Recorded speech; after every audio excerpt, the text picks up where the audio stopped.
खुश रहें, आबाद रहें, खुशियाँ बांटते रहिए, जुड़े रहिए अपने हर रिश्ते के साथ। आमीन सुम्मा आमीन। चलिए आज बाज़ार से महंगे दामों ख़रीदने की बजाय घर पर ही बनाते हैं। जामे शीरी कह लें या रूह अफ़ज़ा कह लें। तो बिस्मिल्लाहिर्रहमानिर्रहीम डाल लेते हैं चीज़ों पे नज़र।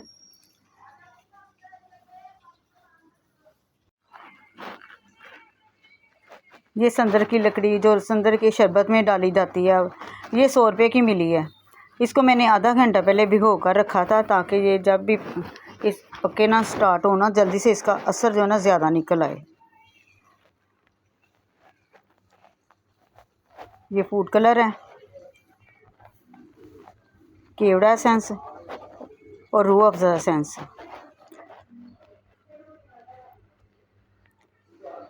थोड़ी सी हम टाटरी का इस्तेमाल करेंगे, गुलाब का अर्क और 2 किलो पानी। 2 किलो ही चीनी है, 2 किलो ही पानी इस्तेमाल करेंगे।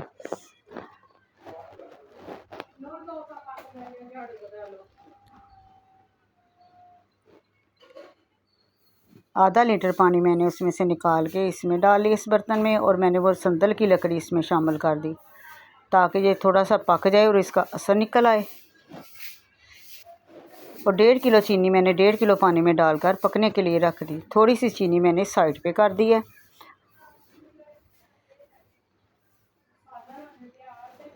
चीनी हल हो रही है,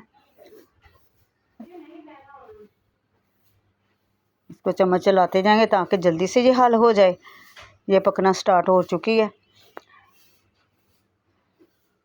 अब जो चीनी हमने साइड पे रखी थी उसको शामिल कर देना है,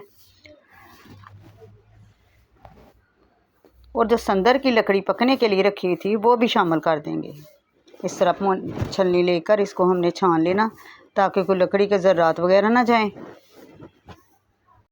अच्छा, वीडियो में कुछ टिप और ट्रिक ऐसे होते हैं जिन्हें फॉलो करना लाजमी होता है।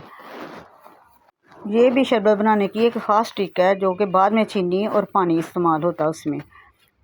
अच्छा, ये पकना स्टार्ट हो चुकी है। जब ये पकना स्टार्ट हो जाए और ऊपर जो चीनी में डस्ट वगैरह होती है ना, वो ऊपर मैल आ जाती है, उसको हमने पोनी लेकर उसे निकाल देना है ताकि शरबत हमारा साफ़ और शफाफ बने। ये जितना पकता जाएगा चीनी की जो डस्ट होती है ना वो ऊपर आ जाती है। कुछ लोग तो थोड़ा सा दूध भी डाल देते हैं, लेकिन ऐसे ही आ जाती है। जब पकना स्टार्ट होएगी तो वो खुद ब खुद जो डस्ट होती है ऊपर आ जाती है, उसको निकाल देना ही चाहिए।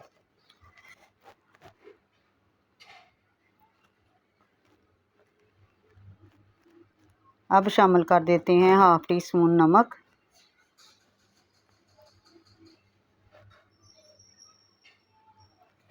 और जो अहम चीज़ है इसको भी शामिल करते हैं। इसको ज़रूरत के हिसाब से हम शामिल करेंगे। केवड़ा एसेंस 1/2 टीस्पून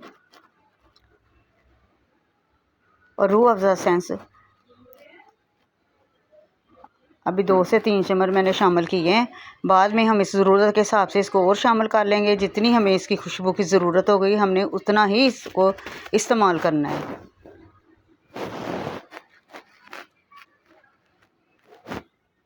और फूड कलर भी ज़रूरत के हिसाब से ही शामिल करेंगे।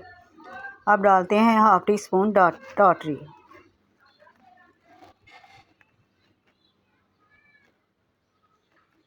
फिर डस्ट फिर आ चुकी है एक मरतबा, इसको फिर निकाल देते हैं।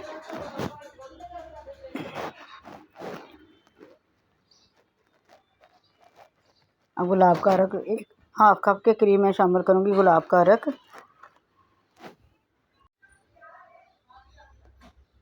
फूड कलर कम है, अब और शामिल कर देते हैं। खुशबू भी अभी इतनी नहीं आई,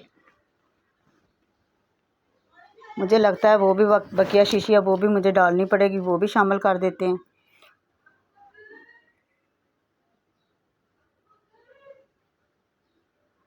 ये तकरीबन सारी चली गई इसके अंदर। पकते हुए तकरीबन 10 मिनट हो चुके हैं और ये काफ़ी गाढ़ा हो चुका है। बस हमें इसको इतना ही पकाना। अब इसने ठंडा होके और थिक हो जाना है। ये देखें, हमने बाज़ार से महंगे दामों बिकने वाला शरबत घर पर ही तैयार कर लिया है। अच्छा, आम तौर पर इसमें संदल की लकड़ी नहीं डाली जाती, वो संदल के शरबत में ही डाली जाती है, लेकिन इससे खुशबू इतनी अच्छी आती है ना, और शरबत की जो तासीर होती है ना बहुत ठंडी हो जाती है, और इसके बहुत ही मज़े का बनता है। फिर मैं तो जब भी बनाती हूँ संदल की लकड़ी या संदल का बुरादा मिल जाए वो ज़रूर शामिल करती हूँ। अब ये ठंडा हो चुका है, ये देखिए इतना कितना थिक हो चुका है। अब कोई सी बोतल लेकर उसमें डाल के रख लें, 1 माह के लिए, 2 माह के लिए, ये बिल्कुल भी ख़राब नहीं होगा। अब इसको गिलास में डाल के देखते हैं।